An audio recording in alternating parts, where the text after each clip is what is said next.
Good morning, Vestigians. Good morning. Good morning, leaders. Good morning. First of all, sir. Good morning, sir. Sir, me good. నా పేరు అరుంధతి రాజు.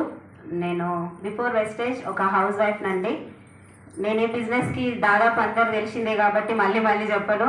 Health problems ఉండటం వల్ల only health కోసమే వచ్చిన నేను. Health కోసం వచ్చిన హెల్త్ వచ్చింది. హెల్త్తో పాటు నా లైఫ్ ఎట్లా మారిందంటే ఫస్ట్ ఆఫ్ ఆల్ నా మైండ్ సెట్ మారింది. బిఫోర్ వెస్టేజ్ నాకు అసలు డబ్బు సంపాదించాలన్న ఆలోచనే ఉండేది కాదు. సార్ చెప్తారు కదా, యుద్ధం చేతగాని వాడు ధర్మం గురించి మాట్లాడతాడని. అగో అట్లా పైసా పాపిష్టిది, పైసా దగ్గర పెట్టుకోవద్దు, అవసరం లేదు, ఎట్లున్నా నేను బ్రతికేస్తా అన్న ఫీలింగ్ ఉండేది సార్ నాకు. గుడిసెలున్నా హ్యాపీగా ఉండాలి, ఏడున్నా హ్యాపీగా ఉండాలి, డబ్బు అవసరం లేదు అనుకునేదాన్ని. ఎందుకంటే కరెక్ట్గా 17-18 ఇయర్స్ ఏజ్లోనే నా హెల్త్ డిస్టర్బ్ అవటం, నా బీటెక్ ఆగిపోవటం, ఫైనాన్షియల్ స్టేటస్ చూడకుండా పెళ్లి చేసుకున్నా కాబట్టి అక్కడి నుంచి కష్టాలు అనేవి స్టార్ట్ అయినాయి. కాబట్టి నా వల్ల ఏమీ కాదు అనుకున్న పర్సన్ని నేను. నా వల్ల ఏమీ కాదు, నేను సంపాదించలేను అన్న డిప్రెషన్లోకి వెళ్ళిపోయినా. తర్వాత కాకపోతే ఫైనాన్షియల్ ఇష్యూస్ చూస్తూ మా డాడీ బాగా పెళ్ళి ఇష్టం లేకపోయినా చేసుకున్నా కానీ మా నాన్న నాకు డబ్బు చాలా పెట్టిండు. ఇల్లు కట్టియడం కాడి నుంచి, హెల్త్ డిస్టర్బ్ అయిన కాడి నుంచి ప్రతిసారి మా నాన్న నాకు పెడుతూ ఉన్నాడు. నాన్న పెడతాడు కానీ ఫ్యామిలీ కానీ చుట్టాలు కానీ అంటారా అనరా, నాకు అది నేను కూడా పడకపోయేది.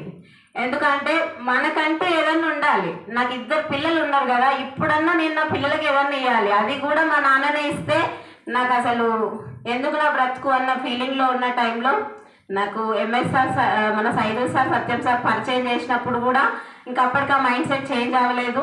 బట్ సైదుల్ సార్ ఎక్స్ప్లెయిన్ చేసినాక మట్టుకి ఇది ఒక గ్రేట్ ప్లాట్ఫామ్ చెయ్యాలి అనిపించింది సార్. కానీ మీటింగ్కి వెళ్ళకుండా నేను అందరికీ చెప్పడం వల్ల మళ్ళీ నెగిటివే నింపేసిరు. ఆ నెగిటివ్ నింపేసరికి నాతో అసలుకే కాదురా నాయన అన్నట్టుగా నేను నెగ్లెక్ట్ చేసి లైట్ తీసుకొని ఇంట్లో ఉన్నా. ఎంఎస్ఆర్ సార్ వచ్చి రావడమే ఇది సొంతిల్లా అమ్మ అన్నాడు సార్. నేను ఇది ఎప్పుడు బయటికి చెప్పను. సారు చెప్పిన మాటలకి నేను వచ్చిన వాస్తవమే అది, కానీ సార్ అన్న మాట నాకు గుచ్చుకుంది. ఇది సొంతిల్లా అమ్మ అన్నాడు. అవును సార్ అన్న. ఎంత అయిందమ్మా అన్నాడు. మనది కాదు సార్ అన్న. అంతేలే, అక్కడి నుంచో ఇక్కడి నుంచో రావాల్సింది, ఈ రోజులలో మనం చేసేది లేదమ్మా పరిస్థితి అన్నాడు సార్. ఒక్క మాట నాకు చాలా ధైర్యం వచ్చింది, శరం వచ్చింది, ఏదన్నా చేయాలన్న ఆశ పుట్టింది, కసి పుట్టింది నాకు ఆ రోజు. అదో అట్లా నేను మీటింగ్కి వచ్చిన తర్వాత ఫస్ట్ మీటింగ్ విన్నాక కంప్లీట్గా డిసైడ్ అయిపోయినా. ఏంటంటే హెల్త్ వస్తుందన్న నమ్మకం వస్తలేదు నాకు. ఎందుకంటే అట్లనే చెప్తారు అన్న ఫీలింగ్ ఉంటుందా ఉండదా? ఫస్ట్ మీటింగ్లో అట్లే అనుకున్నా, అట్లనే చెప్తారు, హెల్త్ వస్తుందో రాదో కానీ వీళ్ళందరికీ డబ్బులు వస్తున్నాయి. సర్వశ్రీ మేడం, బీబీ మేడం లేరు మీటింగ్లో, కానీ వాళ్ళ గురించి చెప్తున్నారు. జ్యోతి ఆల్రెడీ అప్పటికే 35,000 సంపాదిస్తుంది జ్యోతి మేడం. వీళ్ళందరిని చూసినాక నేను వచ్చింది మట్టుకు ఒక రైట్ ప్లాట్ఫామ్. నాకు భగవంతుడు ఇన్ని ఆరోగ్య సమస్యల తర్వాత ఈ యొక్క మంచి ప్లాట్ఫామ్ని నాకు ఇచ్చిండు. నా లైఫ్ చేంజ్ చేసుకుంటా. ఒకవేళ చచ్చిపోయినా 3 జనరేషన్ ప్లాన్ నా పిల్లలకి ఇచ్చి చచ్చిపోవాలని నేను డిసైడ్ అయినా సార్ ఫస్ట్ మీటింగ్లో.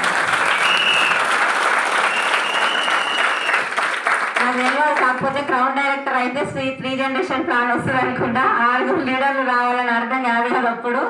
అదో అట్లా డిసైడ్ అయి నా జర్నీ స్టార్ట్ చేసి బూట్ క్యాంప్కి వెళ్ళిన తర్వాత బూట్ క్యాంప్కి వెళ్తా అని చెప్పేసి బలవంతంగా కమిట్ చేసిండు ఎంఎస్ఆర్ సార్. నన్ను యాక్చువల్గా చెప్పాలంటే మీటింగ్లో మీరు రండమ్మా అంటే ఇట్టి అన్నా. ఎందుకంటే సార్లు చెప్పేటోళ్ళు సంపాదించేవాళ్ళు సార్లు చెప్పారని ఒక డైలాగ్ అన్నాక అది అడిగిండు సార్.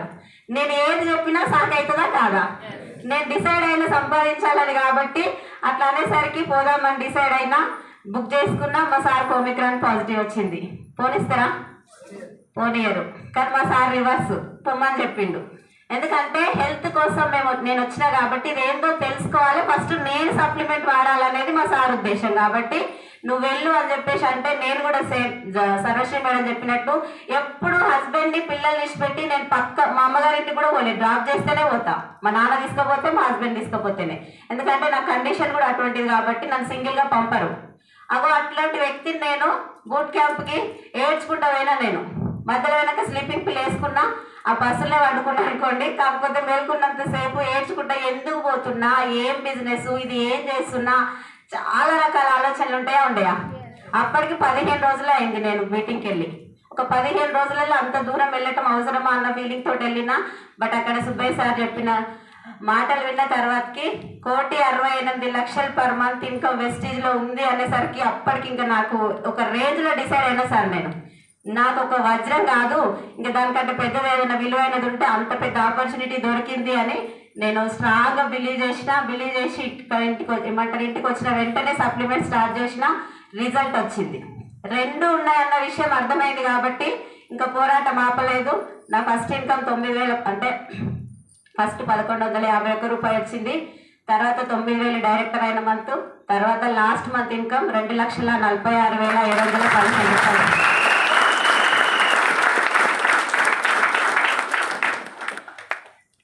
అంత సడన్గా వస్తుందా? ఒక్క నిమిషంలో చెప్పిన, హాఫ్ మినిట్లో చెప్పిన. అంత ఈజీగా వచ్చిందా సార్? 1,00,000నే రాలేదు నాకు. 1,00,000 అని 1,00,000 సార్లు జపం చేయమని ఎంఎస్ఆర్ చెప్తే, ఎంఎస్ఆర్ సార్ చెప్పిన ప్రతిసారి కానీ ఎప్పుడు కూడా గుర్తుపెట్టుకుని అదే జపం చేసినా కానీ 94,000 కాడ అయిపోయి సార్ నా బండి. 8 నెలలు 94,000 దగ్గర ఆగిపోయి ముందడికి పోతలేదు కదా. నేను మైసూర్ వచ్చినప్పుడు కూడా ఫస్ట్ టైం గుర్తులేదు నాకు ఇన్కమ్. సెకండ్ టైం వచ్చినప్పుడు మటుకు 94,000 ఇన్కమ్ తోటి వచ్చిన నేను. అదే ఆ రోజు మైసూర్ వచ్చిన తెల్లారే నైట్ మనకు వచ్చిన పేఅవుట్ వచ్చింది 60,000కి పడిపోయినా. మళ్ళీ ఇంకా చాలా డిప్రెషన్లో కూర్చున్నా సార్ చెప్పేటప్పుడు. ఇక నా జీవితంలో 1,00,000 నేను దాటలేను ఫస్ట్ మైండ్ సెట్ మళ్ళీ వచ్చేసింది. ఇక అప్పటి వరకు ఈ నెల వస్తుంది, ఆ నెల వస్తుంది, ఏ నెల వస్తుంది అని అనుకున్నా.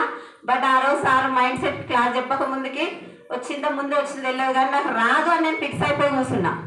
కానీ సార్ ఒక మాట అన్నాడు, believe will make you, believe will break you అన్నాడు సార్. అది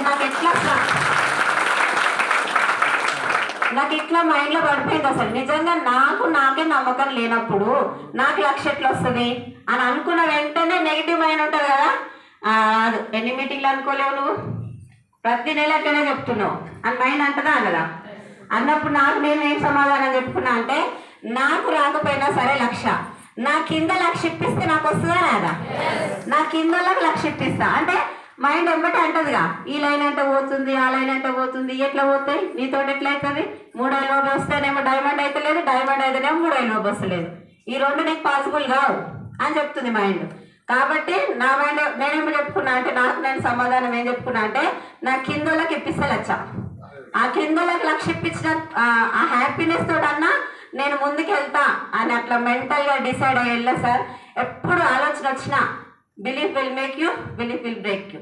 నాకే లేదు నమ్మకం, కొడతా ఇక నాకు ఇక నెగిటివ్ రానిలేదు. నేను అనుకోని డిసైడ్ అయ్యి వర్క్ చేస్తే నాకు 3 నెలల్లో 1,07,000 వచ్చింది సార్. 1,00,000 అన్న 1,07,000 వచ్చింది. మళ్ళీ ప్రాబ్లం స్టార్ట్ అయితే మా నాన్నకి హెల్త్ ప్రాబ్లం వచ్చింది.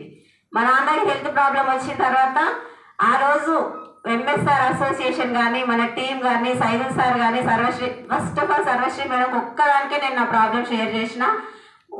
ఆ డబ్బున్న మా నాన్న హాస్పిటల్లో పడ్డాడు. మా నాన్న చెప్పిన పేర్లు ఎవరు డబ్బులు ఇవ్వలే మాకు. 6,00,000 రూపాయలు సార్, 60,000 రూపాయలు కూడా మాకు రావు. మేము అడిగితే ఎవరు ఇచ్చే పరిస్థితి లేదు. మా స్థాయి అది కాదు, అప్పు కూడా ఉంటుంది మాకు. ఎందుకంటే అల్లుడిని చూసిస్తారా ఎవరైనా? పొద్దుగా అల్లుడు ఇస్తాడో ఎవరు అనుకుంటారు కదా. అటువంటి సిచ్యువేషన్లో వీళ్ళు నాకు ఫోన్ చేసి మరి ఫోన్పే చేసి 2,00,000 రూపాయలు క్యాష్ పట్టుకొని రమేష్ రెడ్డి సారు ఎవరన్నా హాస్పిటల్కి ఇస్తారా సార్?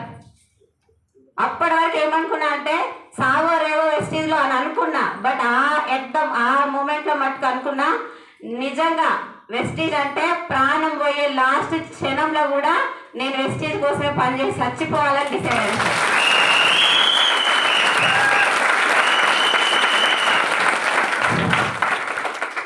అట్లా డిసైడ్ అయినా ఆ ప్రాబ్లం నుంచి బయటకు వచ్చినాం.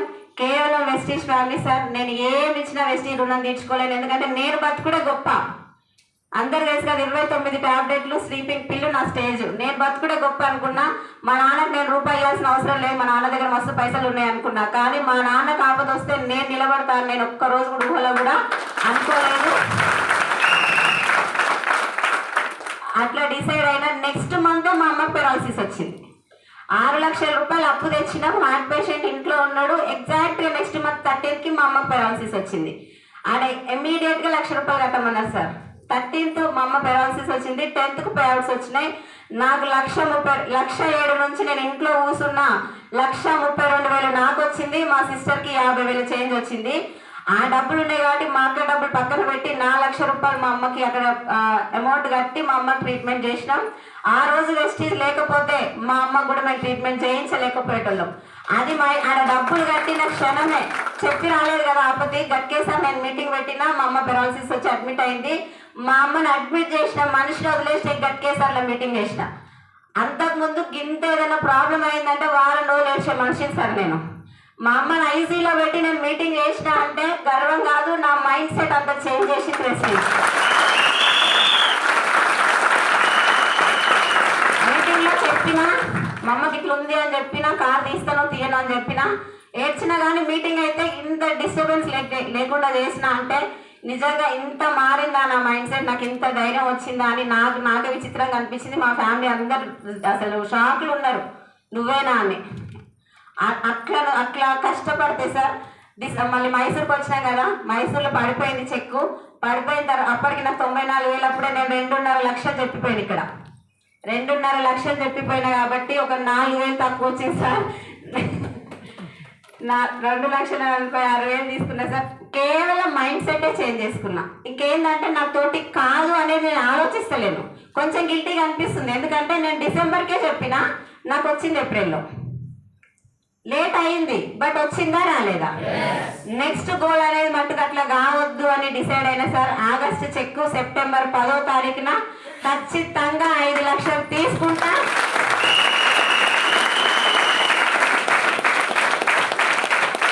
5 లక్షలు నేను తీసుకుంటా.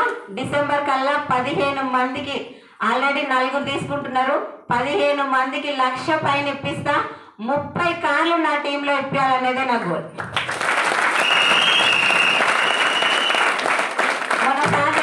మన సార్ చెప్పిన దాన్ని బట్టి నేను కొంచెం ఇల్లుకు ఆల్రెడీ డ్రీమ్ పెద్ద ఉంటే ముందుకెళ్తానని సార్ చెప్పింది కదా, కాబట్టి నా చెక్కు ముంగట్టుకోవాలంటే నాకు ఇప్పుడు ఆల్రెడీ 50,000 నెలకు మిగులుతున్నాయి సార్. నేను అన్ని ఈఎంఐలు అన్నీ కట్టినా. అప్పుడు సార్కి ఏం చెప్పిపోయినా అంటే 2 లక్షల అప్పు ఉంది సార్, ఆ 2 లక్షల అప్పు క్లియర్ చేయాలి, నేను కారు కొనాలి, 1,00,000 కొట్టాలి, డిసెంబర్ కల్లా 2.5 లక్షలు తీసుకోవాలని చెప్పేసి చెప్పిపోయినా. అప్పు లేదు సార్, ఇలా 0 అయిపోయింది అప్పు. ఒక 10 lakhs చిట్టీలు ఉన్నాయి, 10 lakhs అమౌంట్ ఉంది, ఒక 2 lakhs rupees car fund travel fund ఉంది, 12 లక్షలు ఇప్పుడు నా దగ్గర ఉన్నాయి ప్రజెంట్. ఆ 12 లక్షలు కాదు, పెద్దగా పెట్టాలన్నారు కదా గోలు, ₹1,00,00,000 ఇల్లు ఆల్రెడీ డూప్లెక్స్ విల్లా నేను ప్లాన్ గీపించి పెట్టిన సార్ ఆల్రెడీ. ఆ ₹1,00,00,000 ఇల్లు 2025లోనే కడతా. 2030 కల్లా 10 ఎకరాల పొలం కొనాలనేది నా లాంగ్ టర్మ్ గోల్ సార్.